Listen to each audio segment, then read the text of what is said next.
des attributs, le grand cordon, qui font de lui grand cordon de l'ordre national de la valeur, sur ce plateau spécial le grand maître des ordres nationaux. TV, dans le cadre, et puis comme après, vous le savez bien, le président de la République le serment du président de la République, son Excellence Paul Biya. On dira donc tout simplement, ça y est, le président Paul Biya vient de prêter serment en ce 6 novembre 2025 du côté du palais de Verre. Paul Biya, un palais qui porte fièrement son nom. On vient de suivre ses discours d'investiture pratiquement en 22 minutes. Le président de la République est revenu sur le dernier scrutin, celui qui a été organisé le 12 octobre dernier. Le président a abondamment parlé de la jeunesse camerounaise en offrant, entre guillemets, un certain nombre d'avantages. Il n'a pas également oublié d'évoquer les aspects d'ordre sécuritaire. Ce que l'on retiendra également au niveau du dernier paragraphe de l'allocution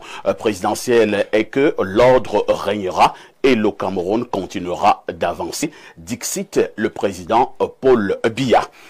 Avec mes mêmes invités, les mêmes analystes, nous allons donc commenter, analyser, décrypter, décortiquer cette sortie du président de la République. Il s'agit de sa première sortie concernant ce septennat. Je commence par François Mboké. François Mboké, de manière générale, comment avez-vous trouvé cette posture présidentielle? Ben, la posture présidentielle, je dis, on a retrouvé déjà quelqu'un qui est rafraîchi aujourd'hui, qui ne fait pas son âge. Et on a retrouvé un discours, peut-être qu'on connaît, l'ordre régnera, la démocratie avancera.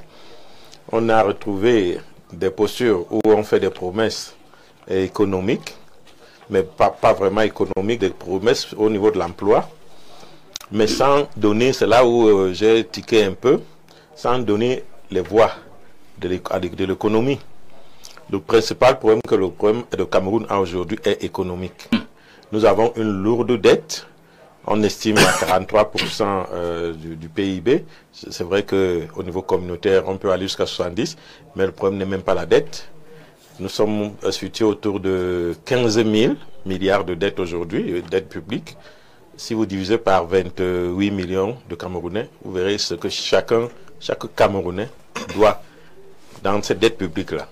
Donc c'est important, c'est énorme. Comment est-ce qu'on fait pour résorber déjà cette dette et maintenant relancer l'économie avec un dynamisme qui puisse porter le développement?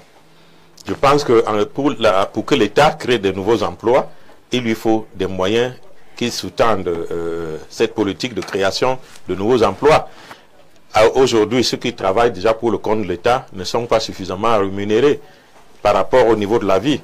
Donc, lorsque nous voulons arranger socialement ce genre de situation, on commence par arranger d'abord ceux qui sont là, qui ont une situation qui n'est pas reluisante, et maintenant dire comment on va monter d'un cran pour essayer de trouver d'autres ouvertures. Mais déjà cette dette aujourd'hui, l'économie, beaucoup de chefs d'entreprise sont en train de fermer. L'énergie déjà n'est pas là. Vous voyez, on dit que les jeunes vont au niveau du numérique. Je ne sais pas combien de temps vous faites pour appeler quelqu'un. Je ne sais pas, vous avez vu des communications ici au téléphone. Vous êtes incapable de tenir 2 minutes de communication. Ça veut dire que nous avons beaucoup à faire. Investir dans les secteurs porteurs aujourd'hui. L'économie numérique, il faut y aller. L'économie bleue, marine, ça veut dire dans les mers, où le Cameroun a un fort potentiel mais qui est méconnu. L'économie, relancer dans les hommes d'affaires. Il faut créer des industriels. Le Cameroun doit, voilà les 7 ans que le président a pris, il doit se donner comme peut-être défi, avant de partir, je laisse 50 milliardaires. C'est ce que font les grands chefs d'État. Bon, je pense que cela aurait excité beaucoup de personnes, mais je dis, les paroles peuvent être applaudies, mais comment est-ce qu'on y arrive avec le tissu économique que nous avons aujourd'hui? Très bien. Merci, François Mboké. Professeur Moyolo, le président a exprimé sa gratitude au peuple camerounais pour la confiance renouvelée. Le président de la République a dit qu'il était au courant de la gravité de la situation que traverse le pays en ce moment. Il a même parlé des frustrations, mais également de nombreuses attentes. Mais à ce niveau, le président pense que le président en appelle à l'union sacrée. Et dans ce discours, on aura quand même également constaté que le président a évoqué le nom de Dieu pratiquement à 3 reprises. Est-ce qu'il faut dire que de manière un peu plus claire, le président se remet entre les mains de Dieu? L'espérance. Nous sommes, le président, le slogan de campagne c'était grandeur et espérance. Peut-être que nous sommes dans cette logique. Peut-être que le président rappelle aux Camerounais, et il a si bien dit que son élection, il la doit d'abord à Dieu, et puis maintenant à la manifestation de la volonté de Dieu par les hommes. Je pense que c'est comme ça qu'il faut comprendre cela. Alors, moi j'ai suivi le discours, j'irai plus, hein, je aborderai certains aspects, peut-être que vous avez volontairement voulu, étant donné la condition que moi-même je me suis imposée à l'entame de l'émission, ou l'identité que j'ai voulu. Vous voulez déjà parler de l'école. Vous nous avez dit que vous n'étiez pas longtemps responsable. Mais c'est un citoyen camerounais. Et donc il apprend qu'aujourd'hui, le président a ordonné la réouverture du cycle doctoral dans les universités. Il faut dire que ça posait un gros problème. C'était arrêté, hein? Aussi bien depuis 3 ans, aussi bien pour nous, les enseignants, ou du moins les collègues qui sont encore maîtres de conférences, que pour les étudiants. Parce que dans le processus de changement de grade, pour passer de maître de conférence pour s'intituler, il faut avoir encadré les étudiants. Et donc j'ai des collègues qui étaient jusqu'ici bloqués à ce niveau. Et puis même sur le plan international, ça paraissait... C'est vrai que les raisons étaient objectives. C'est-à-dire? Il y a plein de raisons objectives. Qu'est-ce qui est objectif? Alors, vous savez, nous avons fait ce que le ministre d'État appelle la camerounaiserie dans certaines universités. C'est-à-dire que vous avez des collègues qui parvenaient à vous produire des doctorats sur lesquels il fallait poser beaucoup de problèmes. Vous avez des collègues qui organisaient les jurys de thèse sans qu'on ait une autorisation de soutenance. Vous avez des collègues qui monnayaient l'encadrement des thèses par les étudiants et les soutenances des thèses. Mais si c'est le cas, pourquoi ne pas directement frapper les concernés? Non. Que d'arrêter pendant des années pour que de bloquer des étudiants en cycle doctoral. C'était très important parce que la gangrène était suffisamment avancée. Elle ne concernait pas. Maintenant qu'on vient de rouvrir, qu'on ira pour la production, non, parce qu'il y a un travail qui a été fait. On a enlevé tous les correcteurs. Oui, parce qu'il y a un travail qui a été fait. Il y a des enseignants qui ont été sanctionnés. Il y a des process. On a demandé désormais que les écoles de procédure et les écoles de doctorat soient respectées. Parce que rien n'expliquait qu'on a vu des universités. C'est-à-dire que quelqu'un s'est désinscrit dans une université en février, il va dans une autre et en juin, il soutient sa thèse. Ce sont des choses qu'on ne pouvait plus accepter. Et donc, il fallait d'abord arrêter tout cela et puis maintenant mettre ensemble des mécanismes. Il y a une enquête qui a été diligentée par le service du Premier ministre. Il y a un rapport qui a été fait, qui a été rendu. Certainement, ce rapport a été envoyé au président de la République. Et donc, il prend la décision politique de le faire. Très bien. Alors, je disais que je retiens de ce discours une certaine cohérence. Vous vous souvenez que avant l'élection présidentielle, il y a eu des rencontres au palais de l'Unité, qui ont même posé des problèmes. Des rencontres qui étaient présidées par le ministre d'État, secrétaire général de la République, qui ont même posé des problèmes au sein du gouvernement. C'est-à-dire qu'on ne comprenait pas, c'était une initiative personnelle. Est-ce que le président vous dit, écoutez, c'était un mécanisme que j'ai moi-même mis en place pour écouter... Est-ce qu'à un moment donné, professeur, je ne vous interromps pas, le président est venu mettre un terme à un débat? Parce qu'au niveau de l'opinion publique, beaucoup ont dit que c'était une initiative unilatérale du ministre d'État, le secrétaire général à la présidence, Ferdinand Ngongo. Mais le président vient de nous parler de cette initiative en disant que ces concertations ont été une bonne chose. Instruit par lui, c'est le président qui a instruit ces concertations pour avoir le pool. Maintenant, j'ai retenu aussi du président de la République qu'il a parlé d'unité. Il appelle les Camerounais à se mettre ensemble.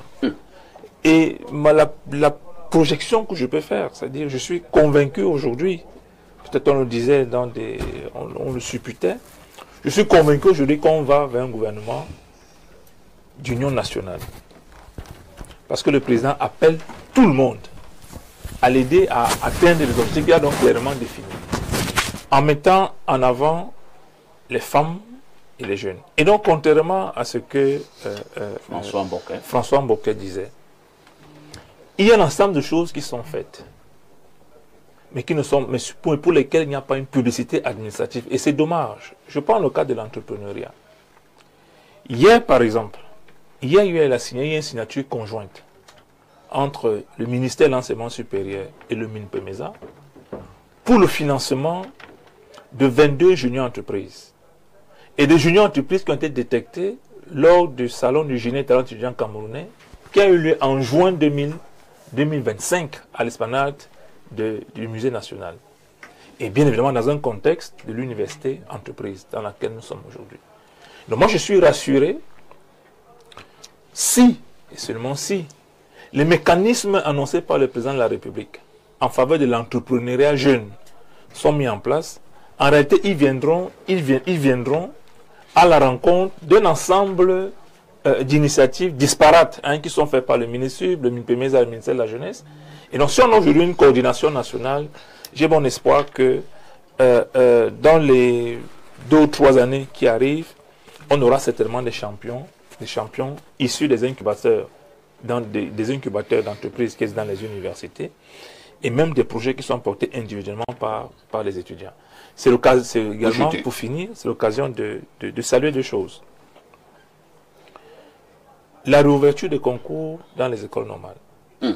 Je dis cela doit se faire nécessairement en tenant compte d'un phénomène qui est mondial aujourd'hui. C'est-à-dire que la migration vers les pays occidentaux qui ont besoin de main-d'œuvre. Maintenant, il faut peut-être ajouter à l'ouverture des écoles normales, peut-être un meilleur traitement salarial qui va réduire la saignée, parce qu'on ne peut pas aujourd'hui empêcher à quelqu'un qui estime qu'il peut mieux vivre au Canada, en France, en Allemagne, de partir. Peut-être qu'il faut mettre un ensemble de... Pourtant, il y a eu une mesure dans ce sens il y a quelques mois. Oui, mais oui, il peut décider d'abandonner les avantages. Parce qu'en réalité, le problème, c'était qu'on partait au Canada, mais on gardait le salaire au Cameroun. Donc, si quelqu'un estime que... Il y a des mesures dans le style, lorsque vous êtes, par exemple, enseignant ici au Cameroun, on vous bloquait à l'aéroport. Ah oui, on peut passer on peut prendre la route, on va au Congo, on va au Gabon, et puis du Gabon, ce n'est pas normal. Oui, je suis tout à fait d'accord. La restriction des libertés. Voilà. Mais écoutez, si l'État estime qu'on a investi sur un individu, et qui il a peut-être un engagement décennal. Maintenant, vous ne mettez pas les conditions adéquates. C'est pour ça que je dis.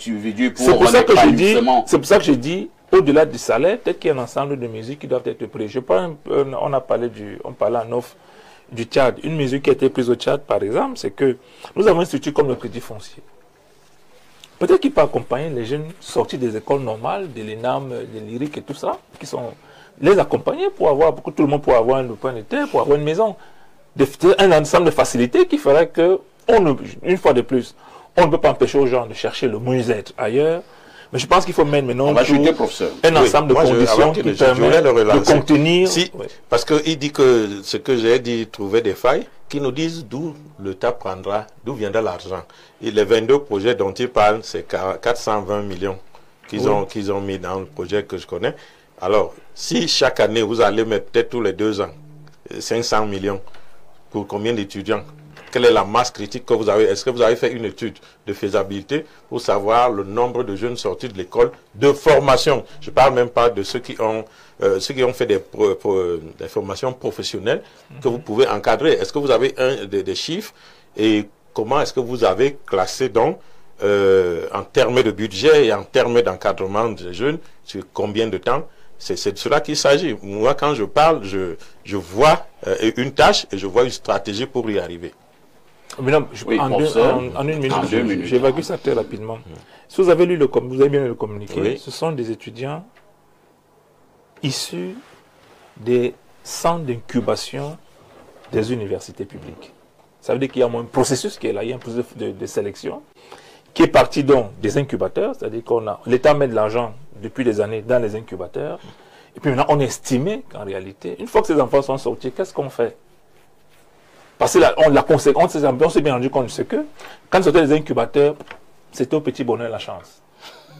Malheureusement. Et donc, à partir de ça, on s'est dit, ok, On va sélectionner les meilleurs pour leur donner un accompagnement et puis on verra. Merci. De toutes les façons, on retiendra que les concours sont dorénavant ouverts du côté des écoles normales supérieures au Cameroun. Hugues François Onana, le président, dit également de manière claire que les joutes de l'élection présidentielle sont derrière nous. L'heure est actuellement au rassemblement. Le président a condamné de manière claire les discours de haine et il a justement attiré l'attention sur ce qui se passe au niveau des réseaux sociaux, mais également l'apport négatif de certains Camerounais de la diaspora. Alors, est-ce que le langage du président sera enfin entendu, lui qui martèle que l'élection présidentielle est désormais derrière nous? Merci beaucoup. Parfait. Je voudrais dire que le discours du chef de l'État, c'est un discours séduisant et pertinent. C'est un discours rassembleur. C'est un discours de paix. C'est un discours d'autorité et de responsabilité. Après l'avoir dit, je voudrais prendre segment par segment. Quand il dit que l'élection présidentielle est désormais derrière nous, c'est pour confirmer ce que je vous disais à l'entame de cette émission que... Vous l'avez dit en off, hein? Je l'ai dit. Ah, oh, je l'ai dit en off. Je croyais que je l'avais dit en direct. Maintenant, je le dis en direct. Le président de la République qui dit que l'élection présidentielle est derrière nous, c'est un message chargé de signification. Ça signifie que les revendications, les manifestations, les villes mortes ou cités vivantes, c'est derrière nous. Ça veut dire également que les problématiques qui étaient actuelles pendant l'élection présidentielle qu'il prend à travers son serment. Et il a également, j'ai aussi observé que le président a été très courtois vis-à-vis même de ses adversaires d'hier. L'adversité politique n'est pas c'est pas la guerre. C'est pas la guerre. Les compétitions politiques ne devraient pas être source d'hostilité. Nous restons en République. Nous restons entre frères. Nous restons en démocratie. Et la démocratie a quelque chose de spécial. C'est-à-dire que, et pour que je rappelle, la démocratie signifie 3 conditions. Pourquoi on parle de démocratie? Le pluralisme politique, c'est ce qu'on a vu. La représentation populaire élue, c'est ce qu'on est en train de voir. La représentation populaire, là, l'Assemblée nationale et le Sénat étaient réunis en congrès. Deuxième condition de la démocratie occidentale, devrais-je procéder. La troisième condition, c'est l'alternance des forces politiques au gouvernement. Et je crois que beaucoup de gens attendent le président sur ce point, qui n'est pas, ce n'est pas un dogme, mais c'est quand même une loi de la démocratie formelle. Or, quand je dis démocratie formelle, je crois que les politologues, les politistes comprennent. Démocratie formelle, c'est ce qu'on peut dire, appeler la démocratie occidentale. Ce sont selon les canons d'Occident. Je ne sais pas si le Cameroun a validé. Mais toujours est-il que il y a une réelle aspiration au changement aujourd'hui. Mais les gens se posent la question. Beaucoup de gens se posent, mais changement de quoi? Ça peut ne pas être le changement du président. Mais il faudrait que le président comprenne que les Camerounais ont besoin de changement. Ne serait-ce que le changement des hommes avec les princes qui nous gouvernent. Parce que, ne serait-ce que injecter du sang neuf. Et lui-même a parlé du rôle qu'il fera jouer aux jeunes et aux femmes. Vous savez que les jeunes sont impatients d'occuper également des positions de pouvoir, d'être mis au charbon afin qu'ils puissent démontrer de quoi ils sont capables. Maintenant aussi, et cette ouverture me semble importante. Il y a eu des concours. Il a dit qu'on va réouvrir les concours, n'est-ce pas? Et à l'école normale, et je crois que ça concernait d'autres domaines aussi. Et je pense que c'est une source d'espoir pour les jeunes. Il y a quand même que, par rapport à la conjoncture économique, l'État ne peut pas absorber tous les chômeurs, n'est-ce pas, toute la masse de jeunes qui veulent s'exprimer. Et moi, je pense que nous devons mieux structurer le secteur privé et le secteur productif et les métiers de l'agriculture pour qu'elles absorbent. Moi, j'ai été quelque part au Cameroun, dans le département du MAM, et Kim, par exemple. J'ai vu un jeune, j'ai rencontré un certain nombre de jeunes qui ont dit que, Monsieur Onana, vous nous donnez tel ou tel conseil, mais si vous me demandez d'aller à Yaoundé pour être recruté et me donner un salaire de 300 000, je ne peux pas venir. Voilà ce que les gens m'ont dit là-bas. Et pourquoi ils disent ça? Parce qu'ils ont des revenus plus importants et leur liberté qu'un fonctionnaire, ils ont leur liberté. Et j'en tire argument pour dire qu'il y a beaucoup de possibilités dans des secteurs comme l'agriculture, et le chef de l'État gagnerait pour résorber un tant soit peu le chômage qu'il y a dans le pays, réorganiser les filières agricoles et mettre un peu d'argent dedans et encourager les jeunes à y investir. Très bien. Merci, docteur Hugues-François Onana.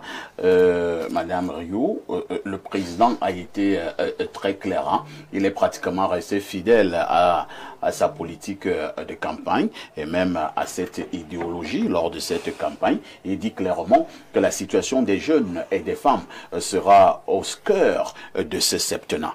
Donc ce septennat qui commence aujourd'hui, vous les femmes et les jeunes, vous serez au cœur, peut-être au cœur du président, vous serez dans le cœur du président de la République. Il dit que les jeunes devraient être protégés. Et parlant de cette protection, il a fait allusion à l'emploi.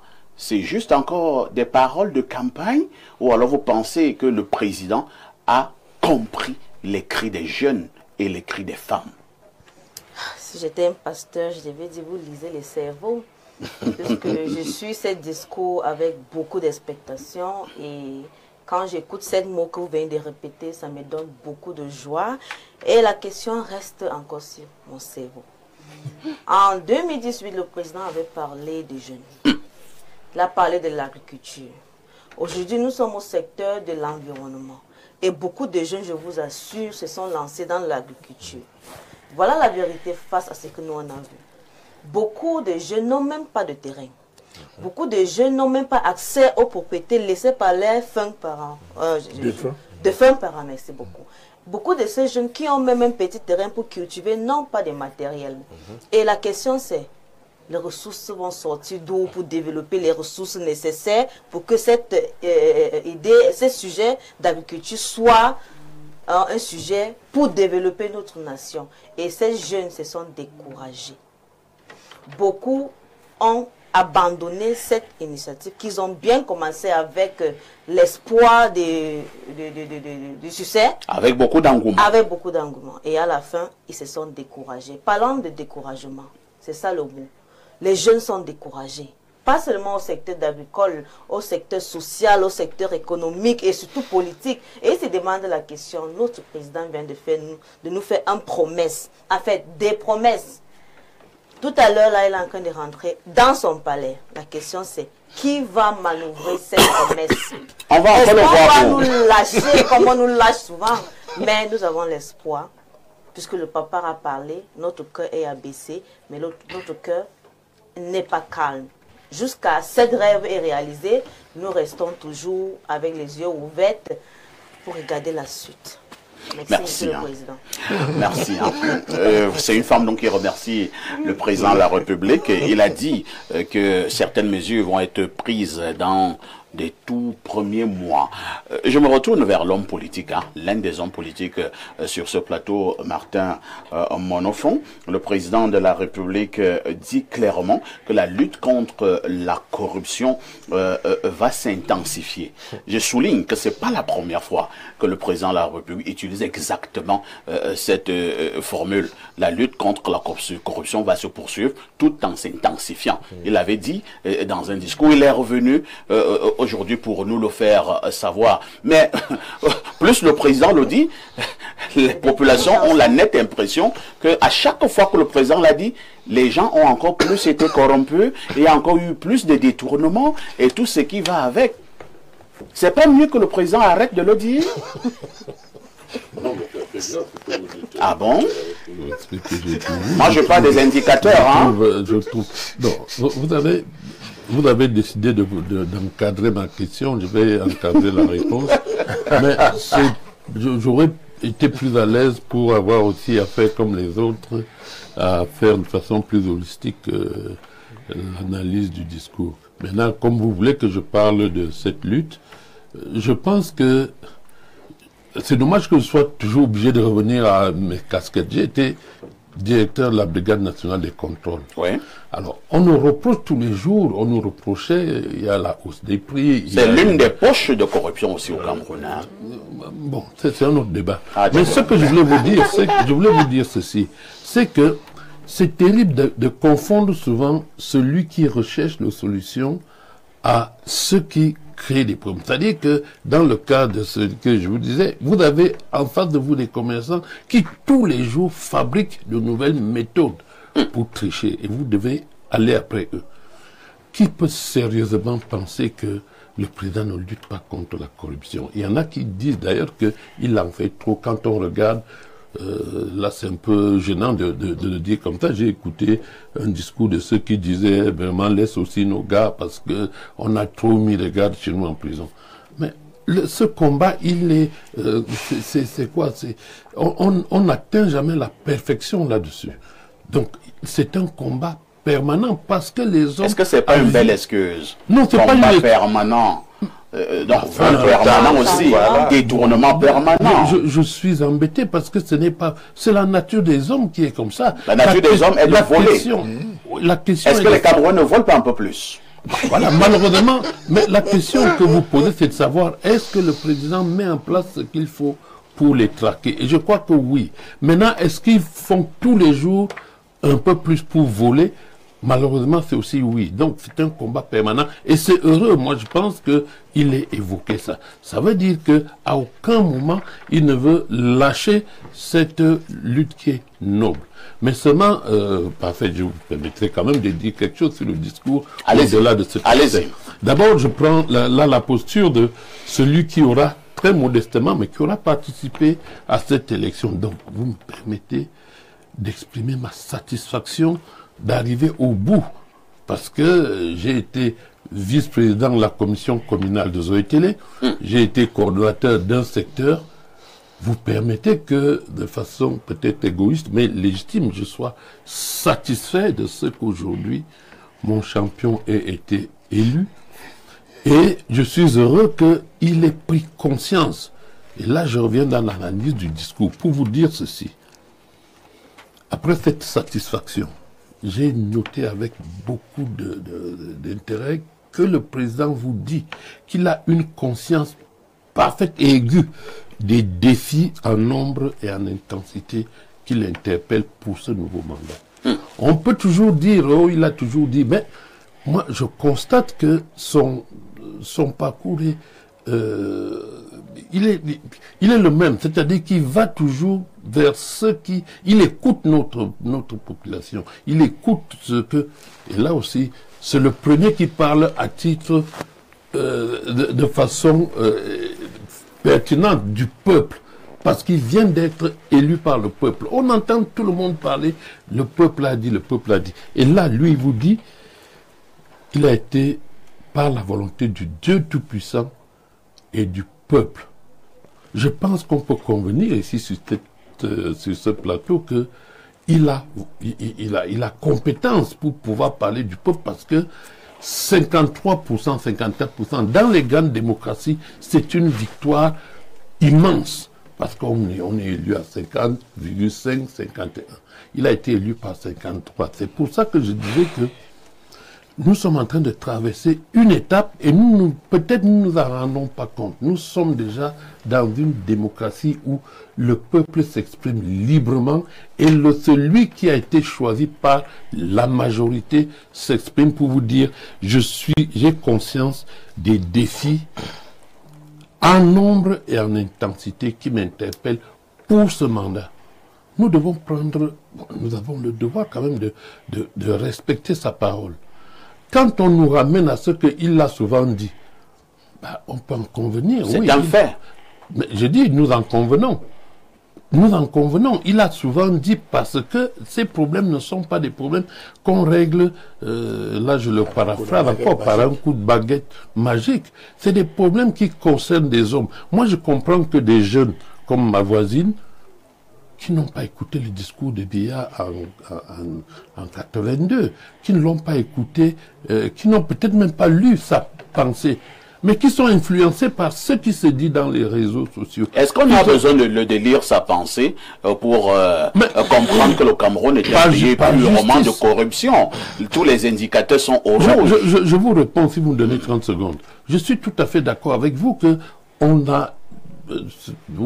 est conscient des difficultés, y compris lui. C'est ce que je lui-même l'a reconnu. Hein? Il a reconnu. Donc, ces problèmes existent. Moi, j'étais très heureux de la chute de ma voisine qui dit qu'elle espère donc maintenant que, comme il a dit, il va prendre des mesures. Mes prédécesseurs ont dit beaucoup de choses que j'aurais pu dire autrement, mais qui sont tout à fait pertinentes. Nous ne pouvons pas juger quelqu'un... Oh oui, mais enfin, c'est toujours, je suis tout... Donc, on n'a pas obligé de tout ce qu'il a dit dans le discours. Hein. Non, je ne le fais pas. Sinon, on fera tout J'évoque ce qui... Prenons les points essentiels. Ce qui est la lecture du verre à moitié plein. Parce que tout le monde lit ici le verre à moitié vide. C'est-à-dire qu'on évoque ce que nous tous nous vivons. Moi, je vis très bien les difficultés de mes enfants, les difficultés des femmes et des jeunes. Je les vis comme tout le monde. Mais je scrute les possibilités qu'il y a de trouver des solutions. La seule chose sur laquelle nous sommes d'accord, c'est que ce changement doit passer par un minimum de changement de personnes, un minimum de changement des acteurs. Et je pense qu'il a largement ouvert des brèches de ce point de vue. Et moi, je suis optimiste sur ce qui va se faire. Alain Douk, je ne vous laisse pas. Hein. Je voudrais revenir sur cet aspect importantissime au Cameroun, la lutte contre la corruption. Je devrais constater avec vous que pour l'heure et depuis plusieurs années, le Cameroun est certainement le pays en Afrique qui a le plus grand nombre d'institutions qui luttent contre la corruption. Hein. Vous avez le contrôle supérieur de l'État, vous avez la NIF, vous avez la CONAC, vous avez les cours la chambre de compte, vous avez les tribunaux ordinaires, vous avez que sais-je encore. Mais jusque-là, la corruption s'intensifie. C'est le président lui-même qui l'a souvent constaté. Est-ce que on devra s'attendre également, dans les jours à venir, que le président puisse arrêter un certain nombre de hautes personnalités? Est-ce que c'est le début de l'opération Épervier?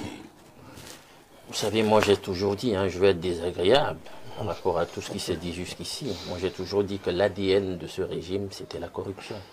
La corruption, c'est le ferment, le catalyseur de toute l'action politique du régime. Il se nourrit de la corruption, il se gargarise de la corruption. Quand on veut lutter contre la corruption, on se donne les moyens de lui briser le cou. de lui tordre le cou. Je veux comprendre pourquoi jusqu'à présent, la CONAC, on ne lui donne pas à cette institution des moyens de coercition. Il faut toujours en référer en dernier recours, bien évidemment dans un système présidentialiste, au président de la République, lorsqu'on finit avec un rapport sur la corruption. Et tous les temps, le rapport en question est hideux. Maintenant, parfait.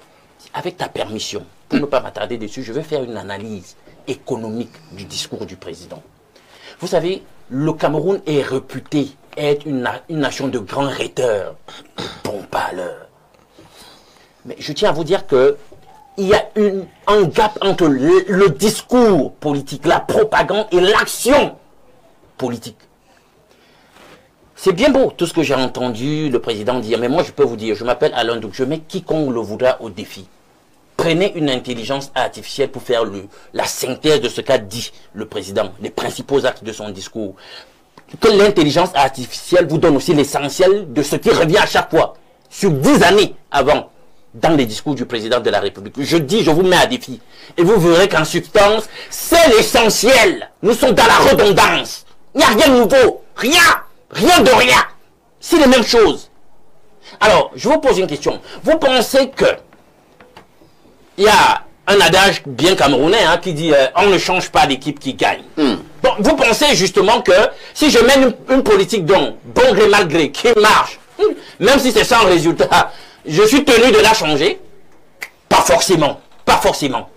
Comment le président de la République va réussir à amener ces entreprises-là à recruter les jeunes dont il parle dans le cadre des prochaines initiatives qu'il nous promet? Je tiens à vous rappeler comment ça fonctionne dans une économie. On crée des conditions favorables pour dynamiser, vitaliser le système productif. Et vous n'avez même plus à intervenir parce que les entités entrepreneuriales sont vitalisées.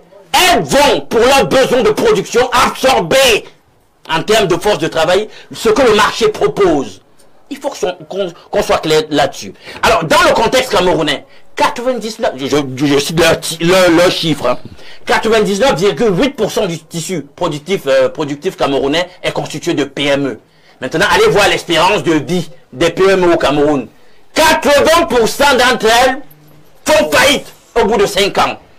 Et le président me dit que c'est dans le même contexte, au regard des chiffres qui viennent de lui-même, de ses services, qu'il dit qu'il va réussir à faire recruter ces jeunes par les entreprises. Vous êtes pessimiste. Par quel tour de passe-passe? Comment? Toi, tu vois ça comment? C'est encore un discours de campagne.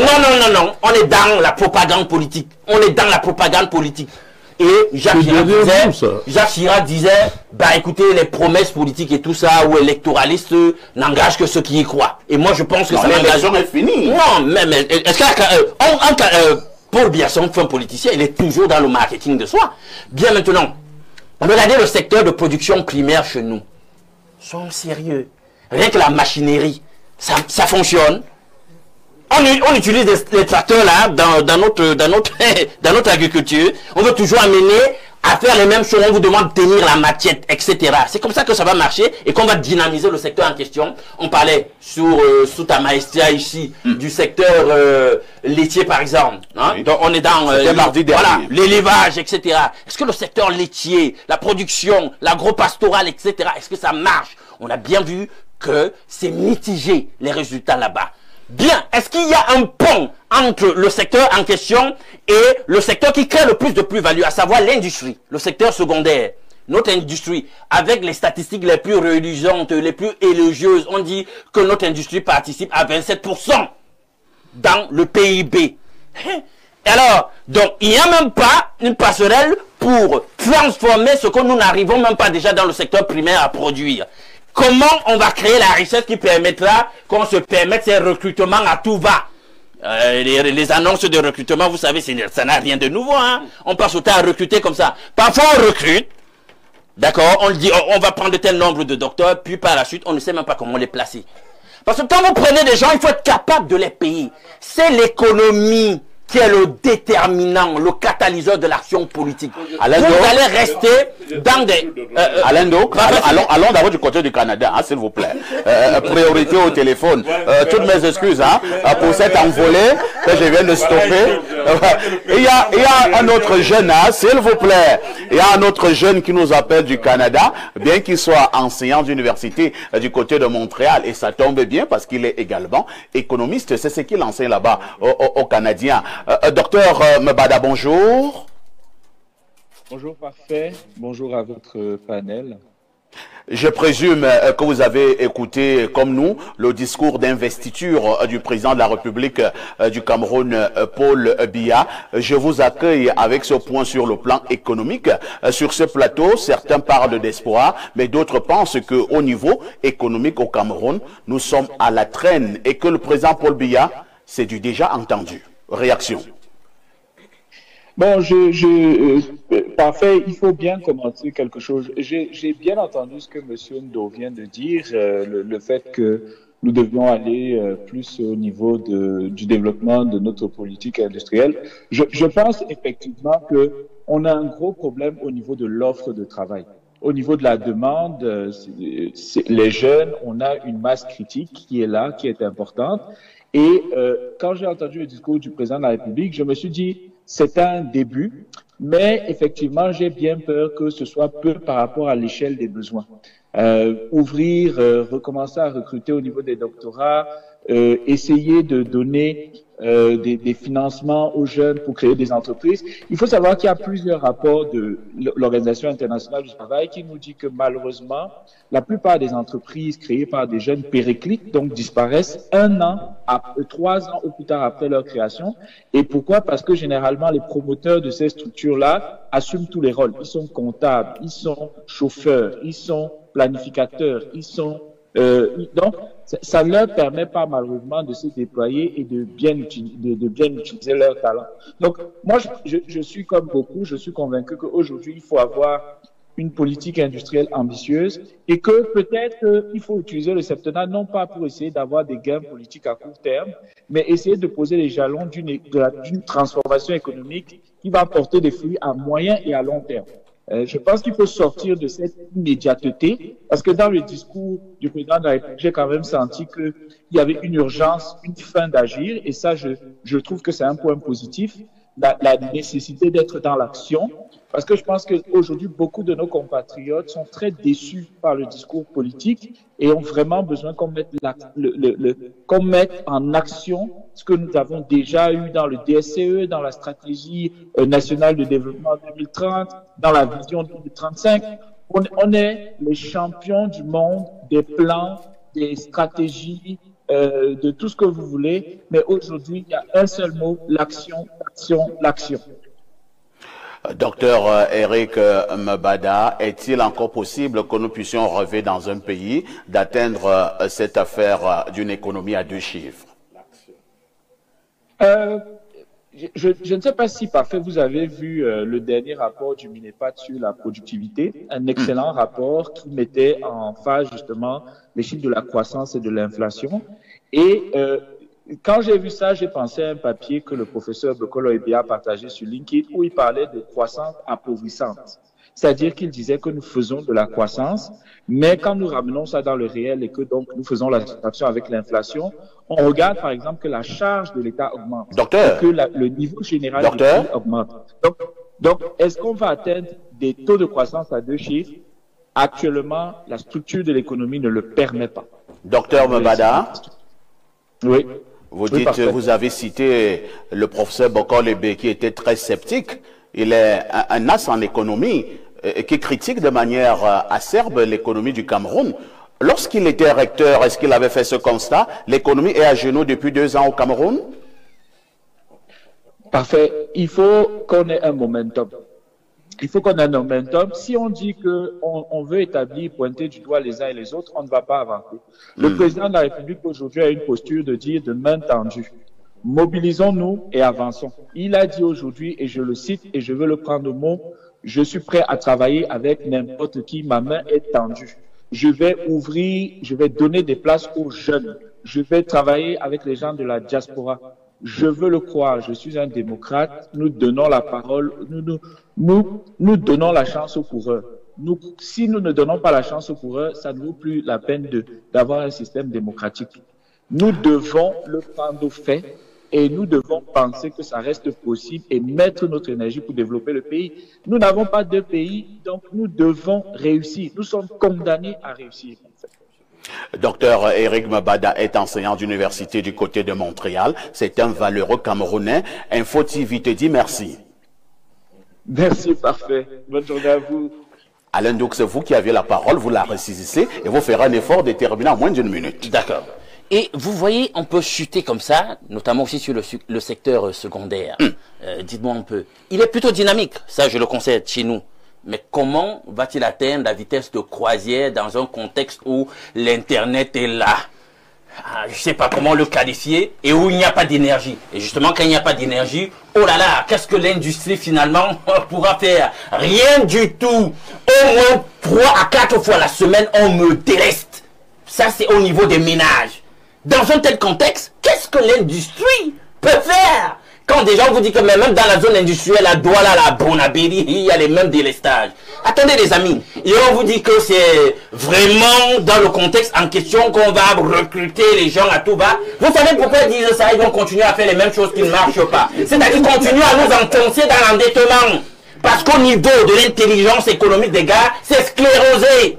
Ils vont continuer à faire les mêmes choses qui ne marchent pas. Allez nous tirer vers le bas, nous asservir auprès des institutions de Bretton Woods et à nous asphyxier par l'imposition. Voilà tout ce qu'ils savent faire. Or, l'économie ne pourrait pas se réduire à cela. Il faut une véritable prospective de l'intelligence économique. Non, c'est clair, c'est clair. Merci. Alors, on a compris. Et il y a Martin Monofon qui n'est pas du tout d'accord avec toi. Hein. Il estime que vous avez un discours alarmiste. Mais il a le droit, je veux dire, c'est un peu ce qui est partagé par sa génération. Mais c'est du populisme? Dans l'autre sens, quoi. C'est du populisme négatif. C'est-à-dire qu'en réalité, il lit tout dans le sens négatif. Nous avons une voix tout en noir. Oui, nous avons une voix tout en noir. Vous savez, il faut faire des analyses holistiques, globales. Notre population, regardez notre pyramide des âges, hein, vous allez vous rendre compte que nous avons effectivement une jeunesse qui est immense. Évidemment, ça appelle beaucoup plus ça en appelle plus pour préparer les conditions de leur intégration dans la société, surtout dans le secteur productif, le secteur économique.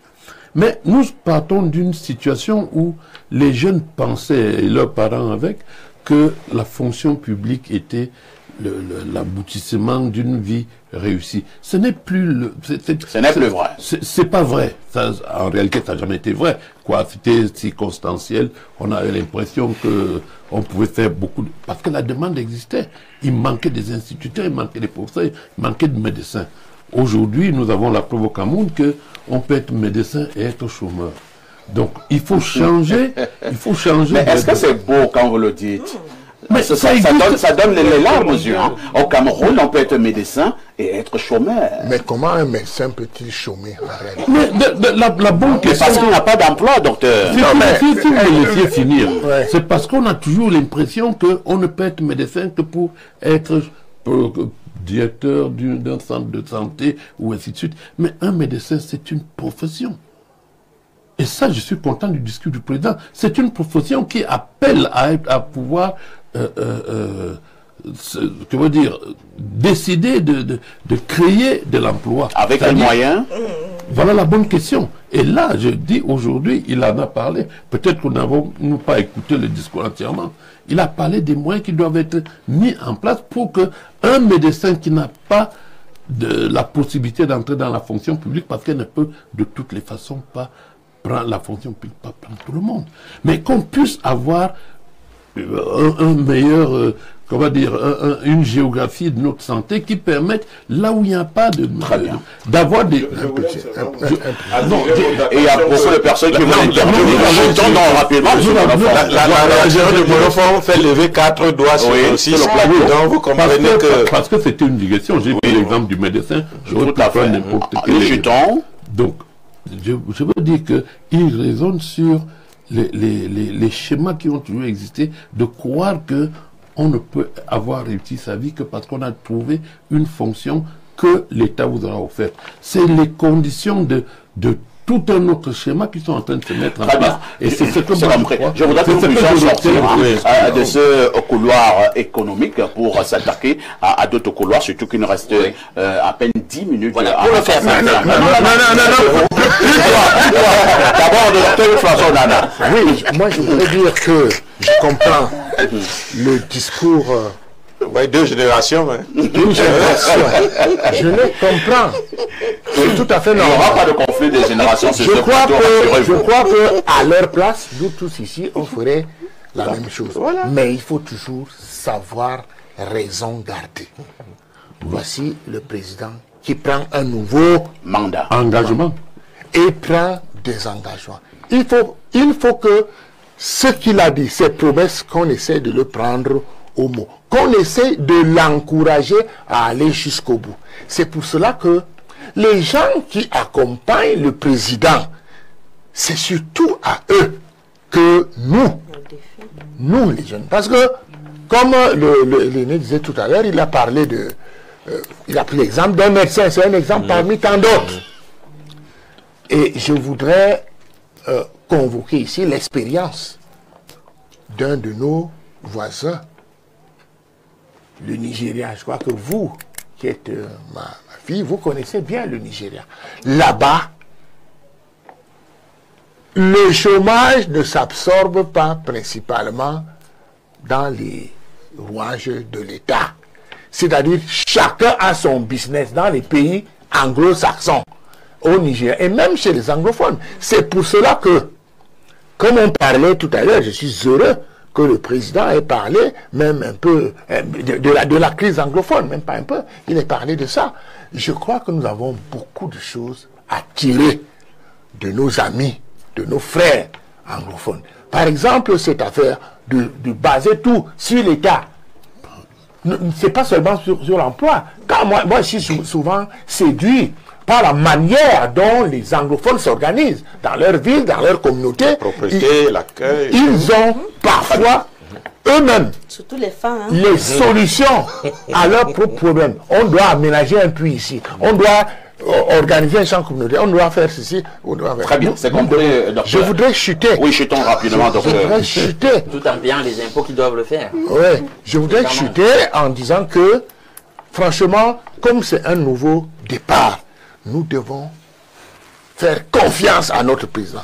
Je crois qu'il comprend les cris qui s'élèvent de partout.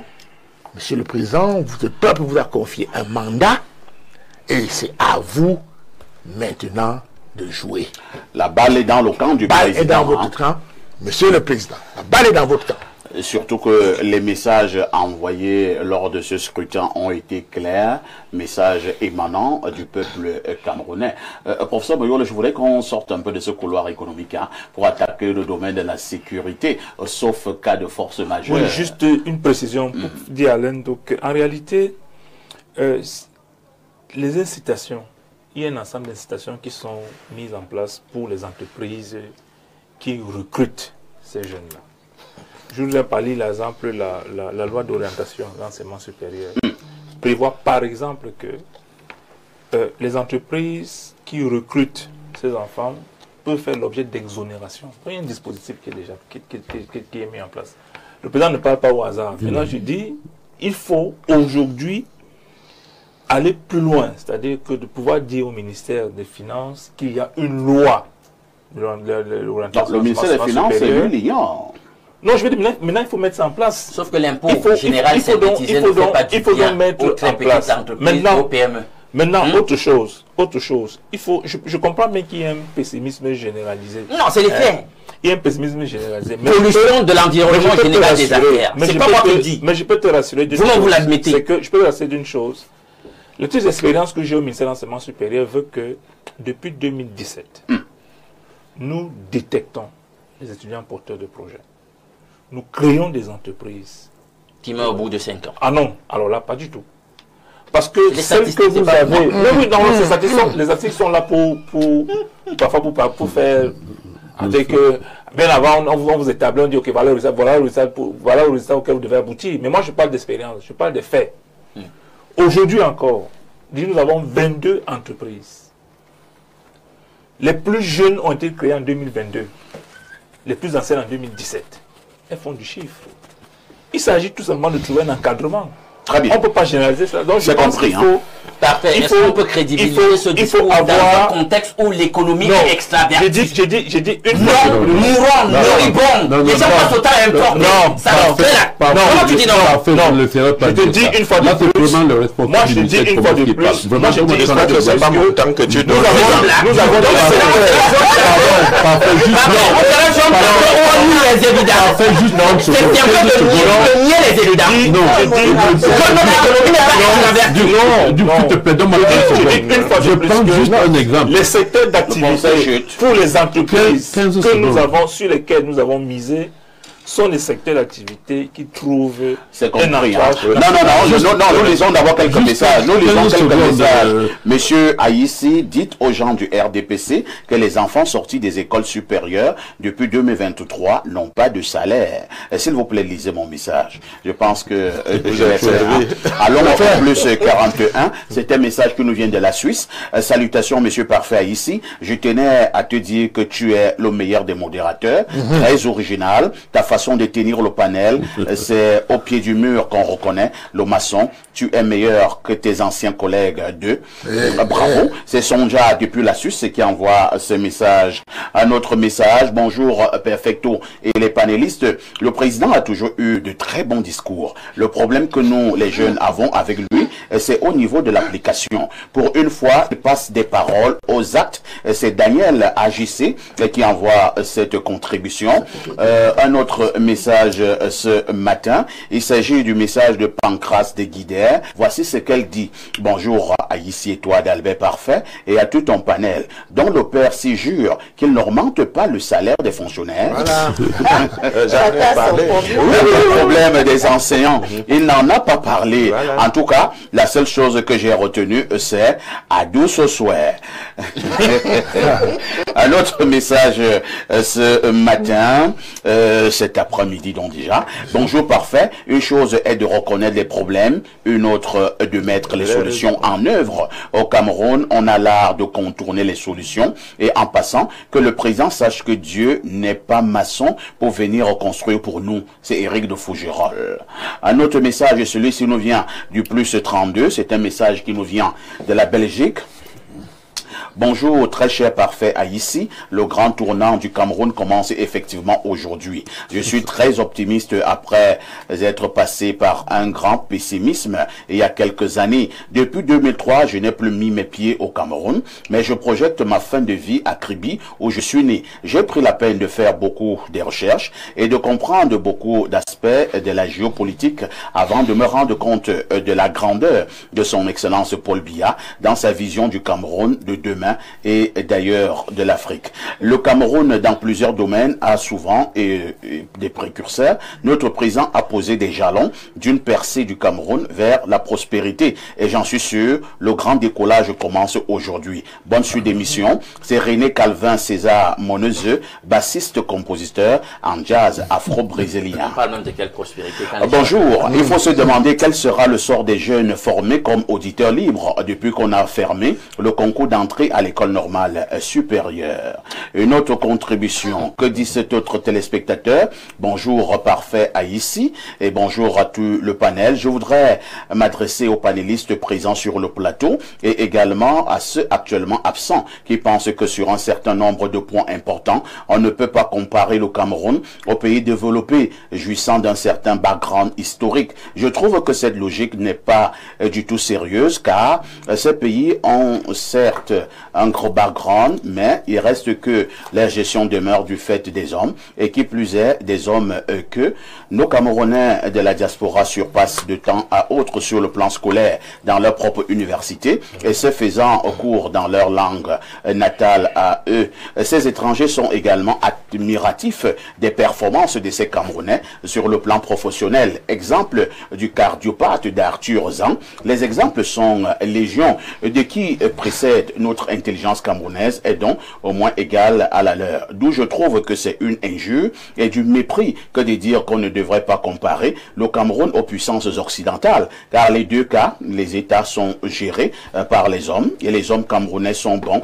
Priez de ne plus nous mépriser au prix des problèmes endogènes que vous cherchez à couvrir, s'il vous plaît.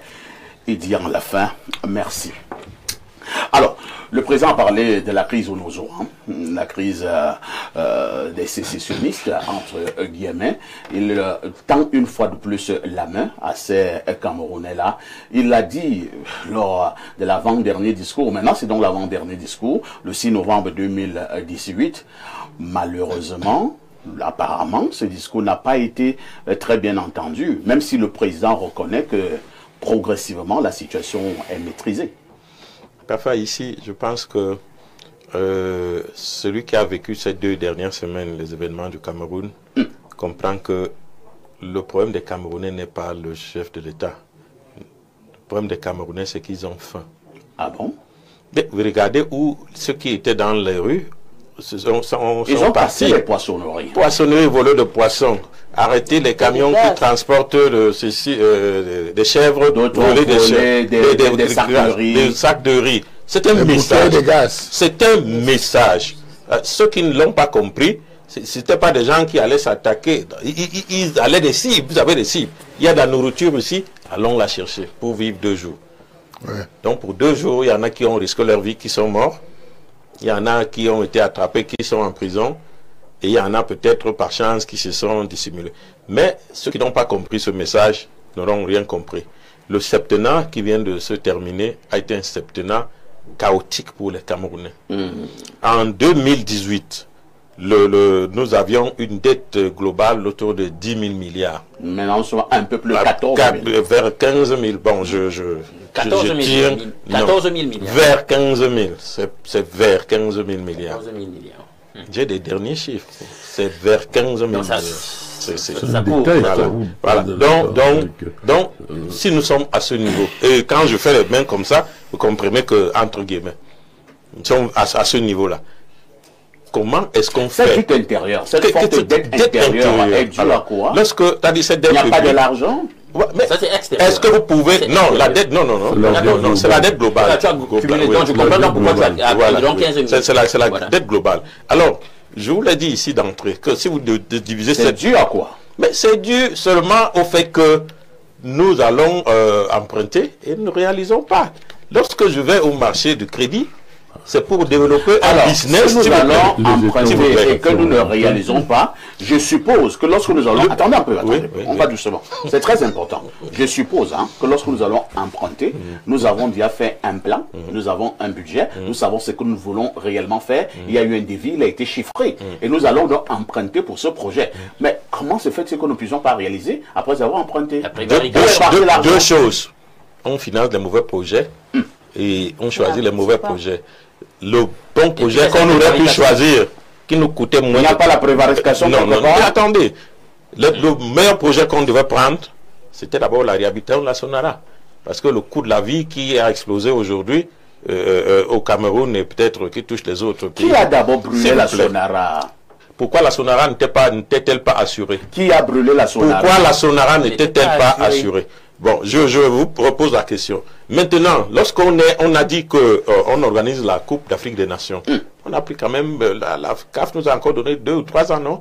Ça nous a coûté 1 000 milliards. Dites-moi l'infrastructure qui a été terminée de tout l'argent qu'on a pris. Aucune. Alors, j'ai lu les déclarations de Houphouët-Boigny, l'ancien président du Côte d'Ivoire, qui avait dit, à un moment, il avait une dette assez colossale vis-à-vis des partenaires internationaux. Mais Houphouët-Boigny avait dit qu'on ne met jamais un pays en prison. Non, voilà, mais qu'est-ce qu'il avait dit? Il partait prendre de l'argent et il venait investir. Alors, quand on lui a dit, mais vous avez une dette colossale, il dit, mais voilà, comme vous l'avez dit, est-ce qu'on met un pays en prison? Quand les gens vont venir ici... Beaucoup ont estimé que c'était des paroles de voyous. Non, non, non. Quand ils vont venir, ils vont trouver que j'ai construit des bâtiments, j'ai construit des routes, j'ai mis des infrastructures pour que les gens vivent, pour que les gens se soignent. Ça permet de payer la dette. Alors, la dette. Mais bien sûr, les routes remboursent la dette, les hôpitaux remboursent, toutes les infrastructures sont... C'est-à-dire, vous, au Cameroun, ce que vous avez fait de votre Camtel, qui devait être le beurre du Cameroun, qui devrait même concurrencer la Sonara, sinon dépasser, ne doit pas vous permettre de penser que l'endettement permet effectivement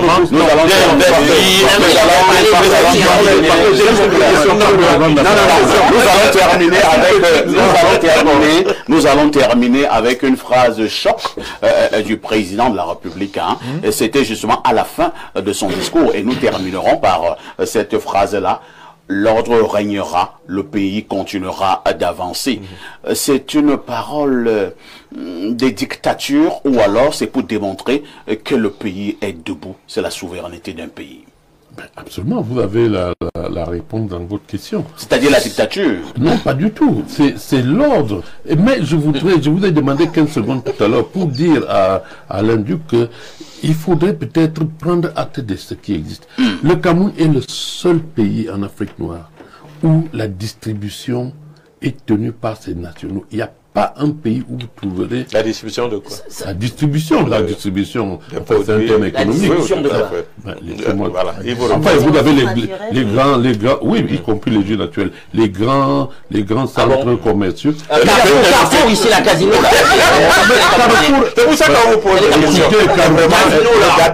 C'est les Carrefour, là, c'est les Camerounais. C'est la distribution. Y a-t-il moyen que je vous réponde? Non. Carrefour vend combien par rapport à deux? Non, c'est détenu par les Camerounais. Mais c'est détenu par le raisonnement, par le compte externe. C'est quand même incroyable. C'est pas parce qu'il existe un étranger dans un ensemble. C'est pas un seul. Finalement, tu veux démonter. Je ne veux pas parler la majorité. Je veux pas la réalité. Des Camerounais brisés. Je suis de lui qui j'ai structure par jour. Personnes qui viennent me faire la mendicité. Vous m'avez donné la parole. Vous allez me répondre. J'ai pas donné 500. Ça, c'est le Cameroun. Dans tous les pays. Non, des gens qui sont assis à qui le pays a tout donné. Quand vous parlez, moi je vous le pays a tout donné. Je vous dis, cela est un hasard. S'il vous plaît, permettez à mon enfant, monsieur mon enfant de parler. La politique de dire que on va remettre la distribution, c'est un pan important, sinon déterminant de l'économie nationale. Il n'y a qu'au Cameroun, je vous dis, il n'y a qu'au Cameroun. Vous avez cité la Guinée. C'est des Espagnols qui tiennent les supermarchés là-bas. Vous allez en Côte d'Ivoire, c'est des Français. Ici, on parle de Carrefour. Mais Carrefour est tout petit. Quand on regarde... petit. Laissez-moi finir.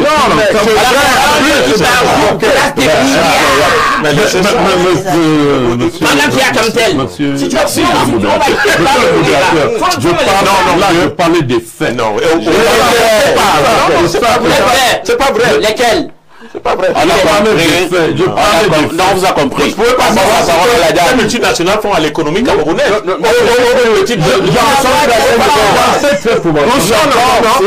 pas soutenir cela. Si, vous ne savez pas. Écoutez, vous n'êtes pas la propagande, pas dans l'analyse. S'il vous plaît, écoutez également la voix de la dame sur ce plateau. Madame. Mais nous, on avance tout de façon. L'ordre régnera. S'il vous plaît. Ça vous amuse, c'est pas... Nous avons suivi cette phrase-là avec le président Amadou Ahidjo lorsqu'il y avait eu des troubles du côté de l'université de Yaoundé à l'époque, où il avait dit l'ordre régnera par tous les moyens. Ce matin, le président Paul Biya nous le réitère, l'ordre régnera et le pays continuera d'avancer. Que pensez-vous de cette sortie choc du président Paul Biya? C'est un message envoyé? Un sorti choc, comme vous le dites. C'est un message envoyé dans un ton et ça part. Mais ce que je peux dire, c'est que je veux juste une petite histoire à notre président. Quand j'étais petit, quand j'ai grandi, il y a mon oncle qui est riche, qui fait des tours chez nous et chaque fois qu'il vient, tu as passé, oui, tu as bien passé, oui, d'accord. passe encore bien, je vais te garder. Et j'ai passé toute ma vie à travailler dur pour bien passer, pour que mon oncle me donne quelque chose que jusqu'à aujourd'hui il ne m'a jamais donné. Mais j'ai fait l'effort de bien travailler. Et je voulais juste dire au président que nous avons fait l'effort de bien travailler. Et que jusqu'à là, nous attendons aussi le cadeau. Il nous donne le cadeau. Il nous donne aussi le cadeau. Nous parlons de choses. Merci. Hein. C'est la vraie que vous. Non, je n'ai pas parlé. Non, je dis quelque chose quand même.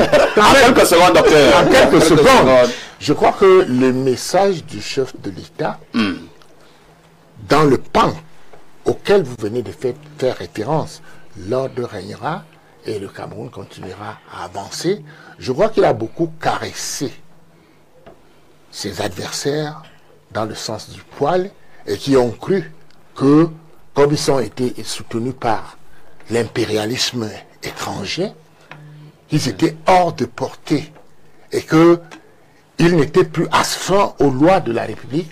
Je crois que le président de la République a voulu remettre tout le monde au même niveau et dire que, nonobstant le fait que vous avez eu cette liberté, vous avez débordé, vous êtes allé jusqu'à manifester, vous avez cassé, mais sachez que toute chose a une fin.